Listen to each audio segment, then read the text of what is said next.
Hello everybody, how are y'all doing? On this video we are going to fix this old Pentium 3, Pentium 2 slot 1 motherboard. If you follow me on Instagram, you already know what happens. If you don't, or if you do, stay tuned and get some insight on how to fix some old computer things.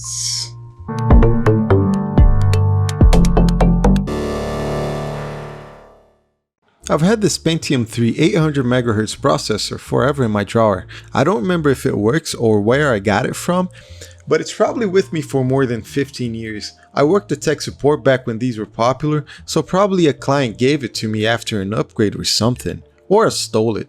Just kidding, I don't steal things. Since the retro PC bug caught me, I have been wondering if it works. The thing is, motherboards for slot 1 processors are hard to come by here in Brazil, especially good boards with good chipsets.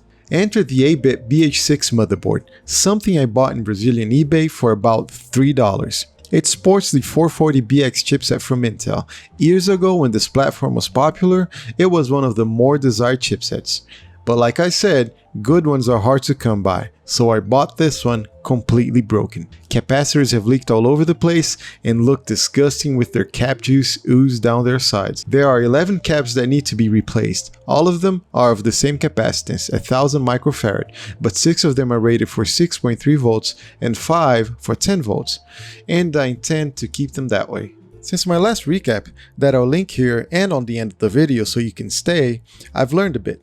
For this one, I'm going to try some new techniques, like using a solder remover and applying fresh solder to the old joints to try to make them melt easier. For the 10 volt caps, the idea was to remove all of the solder so the new caps would go in easily. I started by adding fresh solder wire, and that should make it easier to remove the old solder. So after trying to remove the old solder a couple of times, I went back to the old method of heating the leg and pulling the capacitor off. Needless to say, it came out pretty easy, and I think it was because of the new technique I was using of applying fresh solder wire to the old solder joint. After removing the old cap, I still wanted to make room for the new caps, because when you remove the old cap by heating it up, as soon as you take the cap out of its socket, the old solder is molten, so it closes up again. So I proceeded to adding new solder and using the solder remover a bunch of times on both sides until I thought I had removed enough. This works, but it's very tedious, and since I did it a bunch of times, I ended up damaging the motherboard a bit. As usual, I had no way to know if this was ruining the motherboard or not. The next phase was to solder the new 10 volt capacitors in, and sure enough, I had no problem getting them in.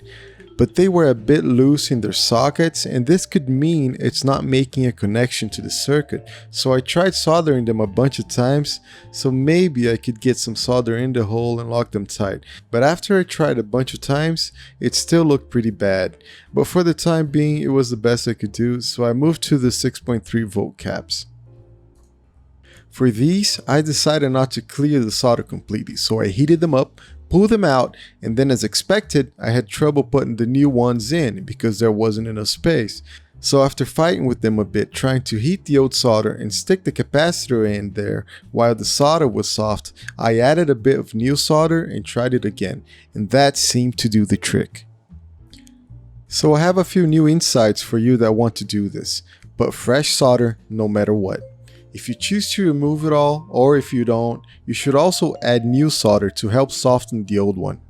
Another tip is after you put the caps in, fold your legs to the side so they are nice and firm, and you can put a bit of solder flux on the leg so that it makes it easier for the solder to stick to the right place. Alright, now that the recap is done, I sure want to know if I ruined something or if I actually fixed the motherboard. I got all my old memory modules out. I don't know which one works and is compatible, so I got a few. Put my Pentium 3 800 processor in the slot, stuck in there an old AGP video card, connected the power source, the monitor, and I got nothing. No video, no post. So the CPU cooler is spinning, so there is power going through the board. But I have never tested this GPU, and these memory modules have been sitting without use for so long, so I have no idea if everything is working. Or the processor for that sake. So I've been troubleshooting computers all my life, and I wasn't ready to give up on the first try. I proceeded to try different memory modules and video cards, but with no luck. So I realized there was a bit of oxidation on the parallel port and other external ports, and maybe the connectors on the slots were a bit oxidated as well.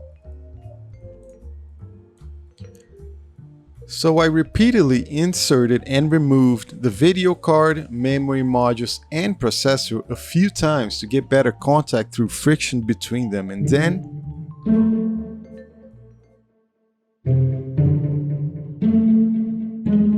it posted! I can't believe I fixed something again. That's amazing!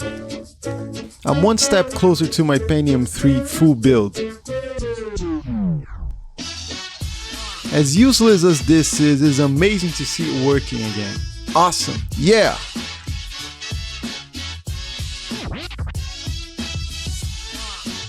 So thanks for watching. The next steps for this combo is putting it on a case, pairing it with a nice video card, spoiler alert, that runs Glide, and maybe installing system and playing some games with it. But for my next video, we're going to actually leave the retro computing a bit and change the case of my editing PC, because believe it or not, that modern case is going with this masterpiece here. So I hope everyone's staying safe. Leave your comment about life, the universe, everything, what you see here on this channel. Don't forget to like the video, subscribe, and I'll see you soon.